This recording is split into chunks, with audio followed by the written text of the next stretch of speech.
kembali bersama kami dari Sanggar Keris Mataram yang pada kesempatan kali ini untuk pertama kalinya menggelar sebuah event yang kami beri tajuk Pagelaran Mahakarya Keris Kamarogan Nusantara dengan tema besar Keris sebagai simbol dan identitas.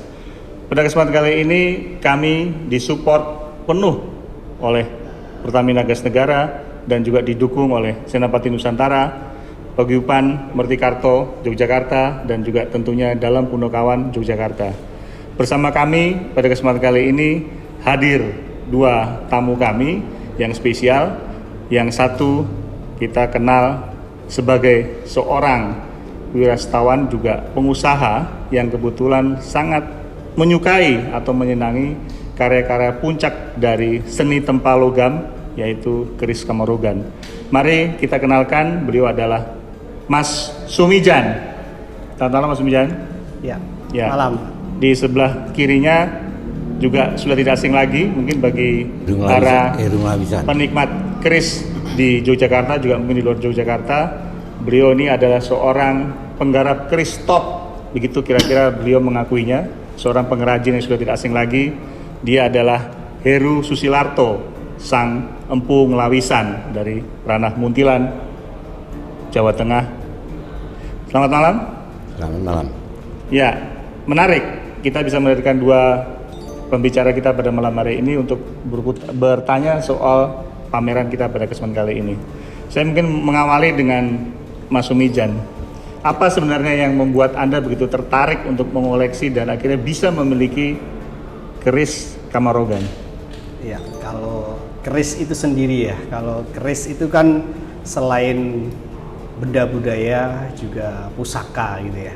Jadi saya termasuk salah satu senang sejarah gitu ya, senang sejarah, sehingga salah satu sejarah kita di Indonesia ini itu tidak terlepas dari kerajaan-kerajaan terdahulu. Nah, dari budaya-budaya kerajaan terdahulu itu tidak terlepas dari salah satunya adalah keris.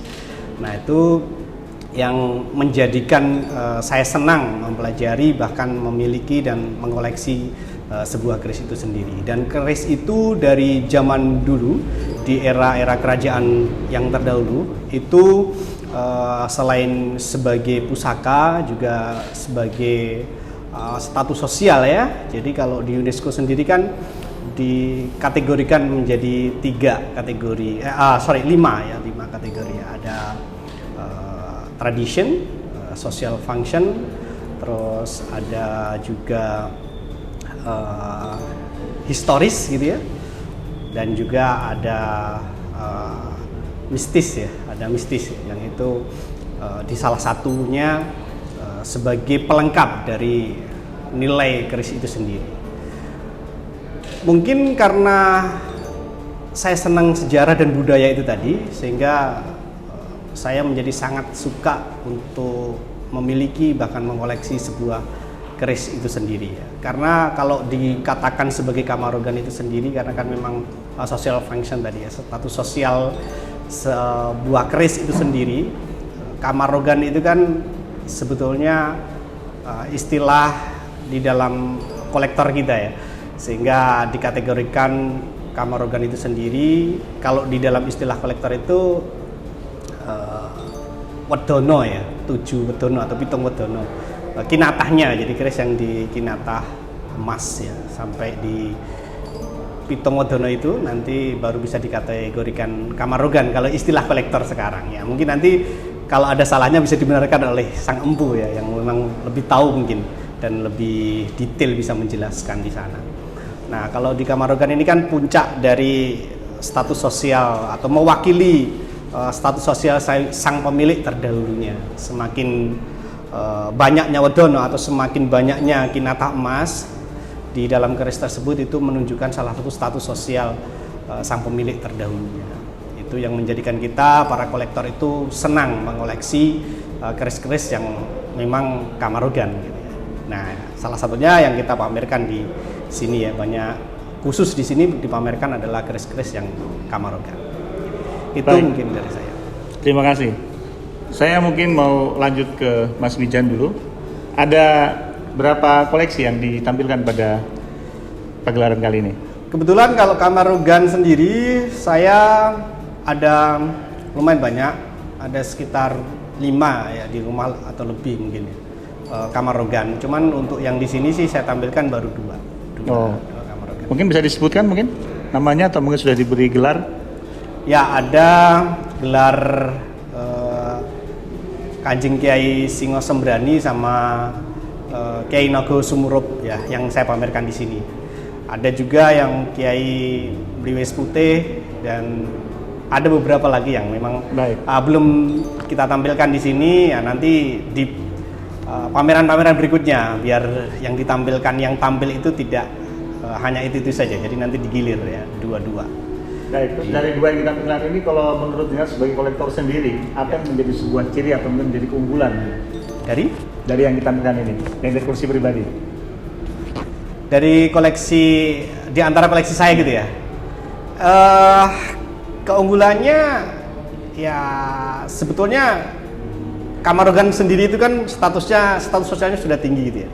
Jadi istilahnya dibandingkan keris-keris yang kinatahnya belum sampai 7 wedono itu kan tentu berbeda gitu ya. Kalau dibilang keunggulan dengan satu sama lain ya tentunya kita tidak bisa bandingkan ya, sama-sama istimewanya. Kalau Kamarogan yang terpenting itu adalah original atau otentik barang itu gitu ya. Terus barangnya memang benar-benar yang memang otentik, tidak tidak barang baru yang dituakan, istilahnya seperti itu. Nah, kalau di sini kan Kamarogan mengacu kepada yang memang benar-benar original. Itu aja sih. Semuanya istimewa sebetulnya. Oh, luar biasa. Ya. Saya kembali bergeser kepada, saya panggil Mas Heru Susilarto. Beliau adalah pengrajin keris top dari Nglawisan Muntilan. Bagaimana pendapat Anda tentang pameran yang digelar oleh Sanggar Keris Mataram pada kesempatan kali ini, khususnya yang memamerkan karya-karya keris Kamarogan? Ya, terima kasih. Selamat malam.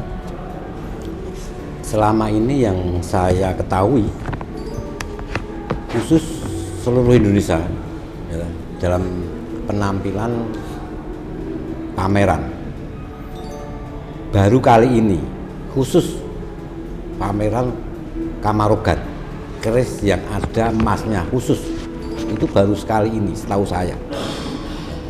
Sebelumnya itu belum ada.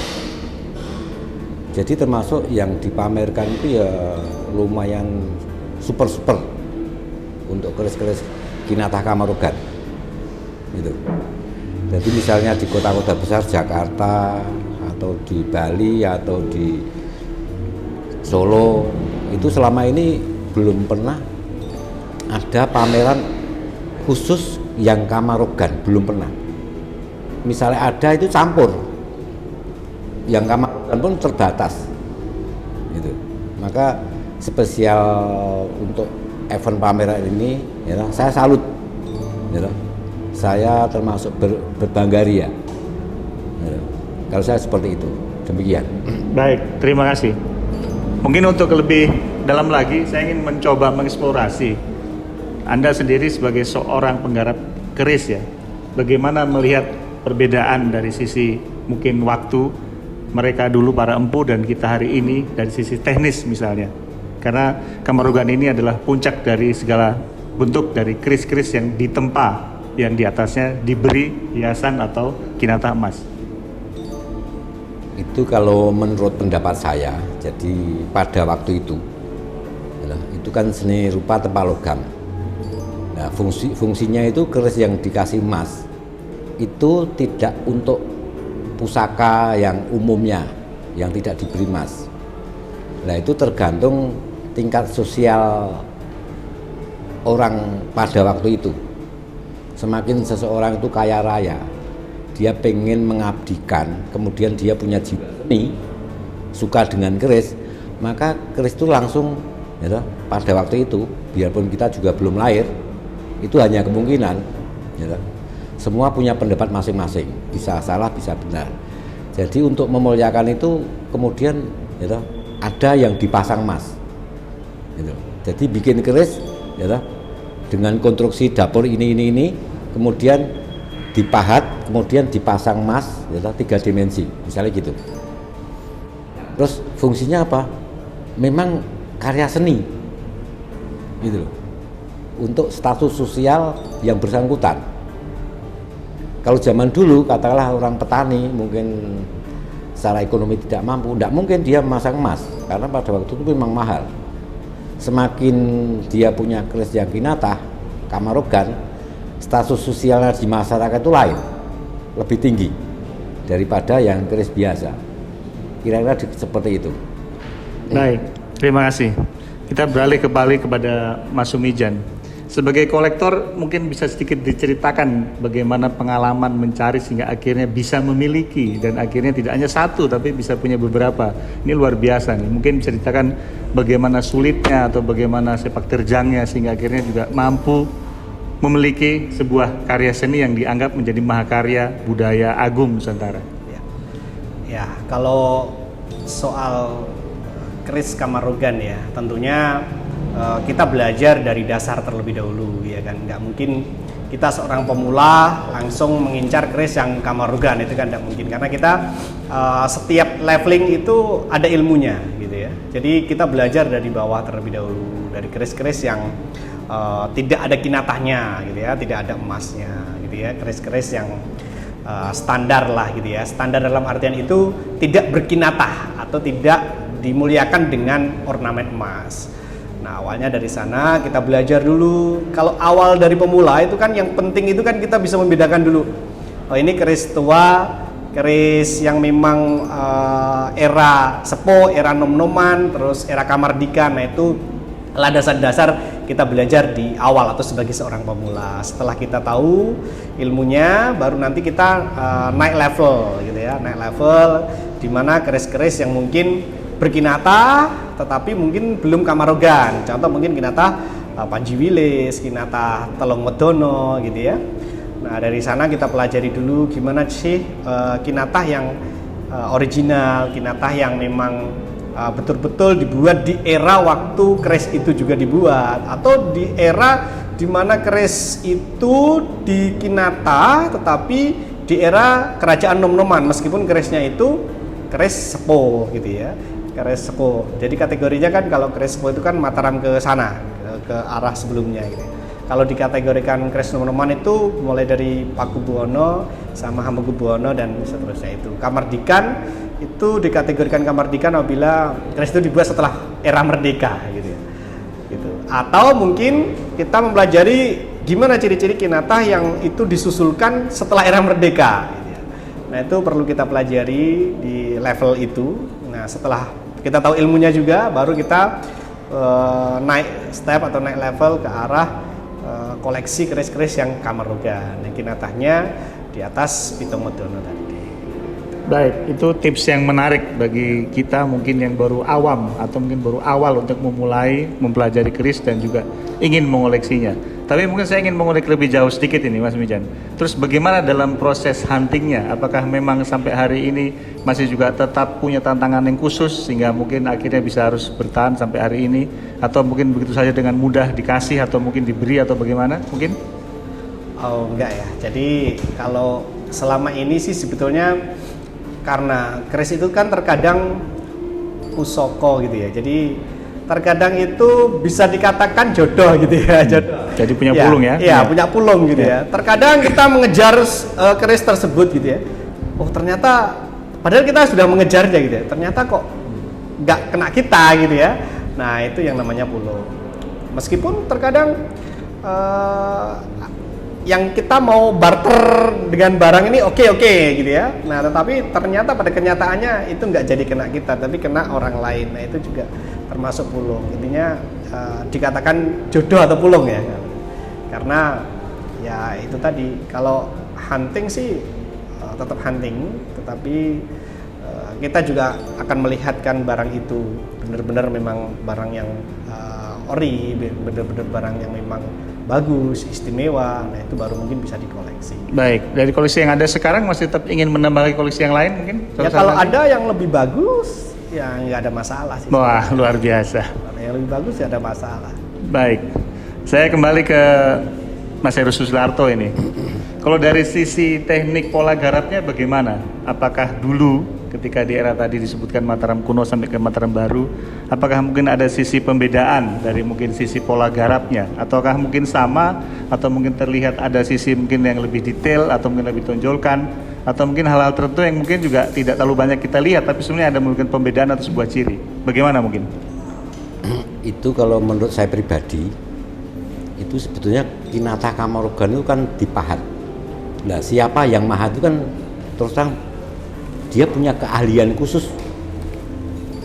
Ada yang betul-betul 3 dimensi, ya, yang memahat sekecil itu pun, itu kalau diperbesar itu akan kelihatan detail-detailnya.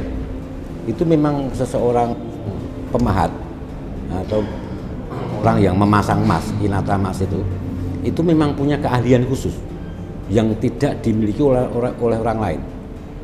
Katakanlah ada orang yang bisa memahat itu 3 orang pada waktu itu, katakanlah.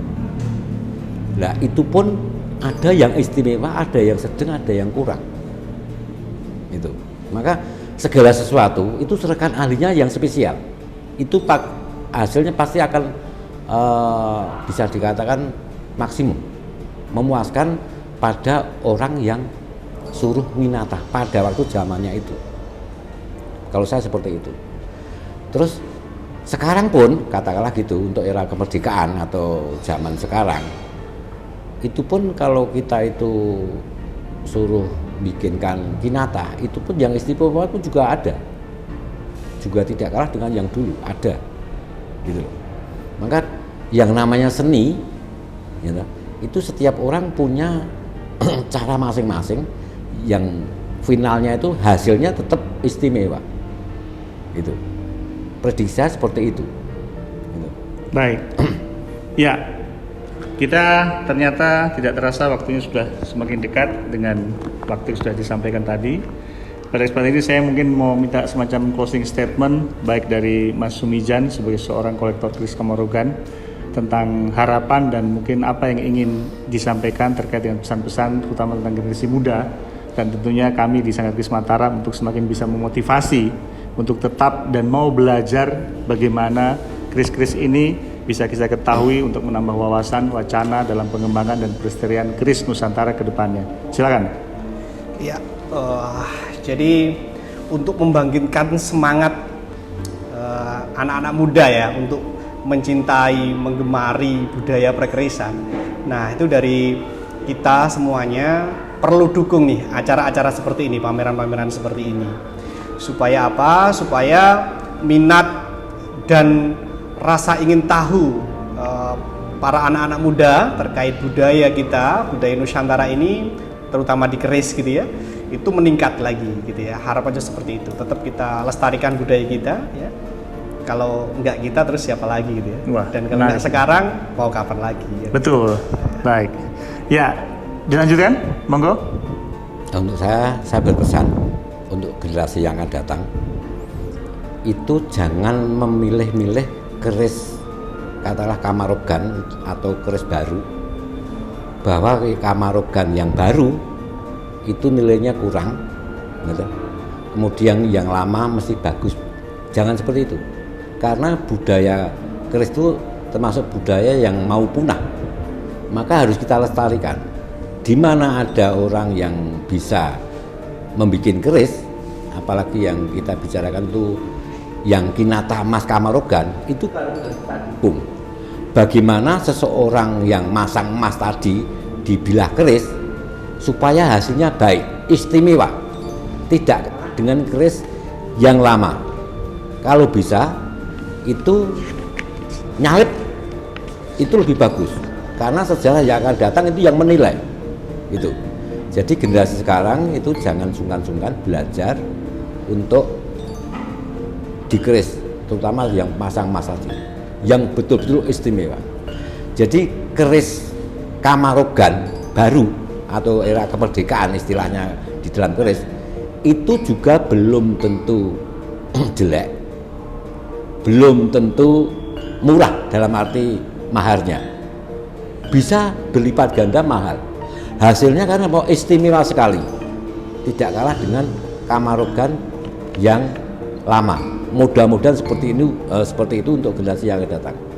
Baik, terima kasih kepada Mas Sumijan dan juga Mas Heru Susilarto. Pada kesempatan ini kami juga ingin menyampaikan bahwa upaya untuk kenali apa yang sampai hari ini kita lakukan dalam mencoba menambah wawasan dan wacana terhadap keris memang tidak mudah. Dan ini tentu tantangan kita ke depannya bersama, bahwa hari ini keris itu adalah bagian dari budaya tak benda yang juga ikut memberi nilai dasar tentang pengetahuan tradisional, teknologi tradisional, dan juga tentunya seni. Nah, disinilah kita bertemu. Sekali lagi saya terima kasih atas dukungannya dan kepercayaan kepada kami untuk penggelaran pameran ini. Makanya kita tetap sama-sama berjuang dan jangan pernah lupa untuk tetap sehat dan tetap semangat. Terima kasih sekali lagi. Selamat malam. Sampai berjumpa kembali.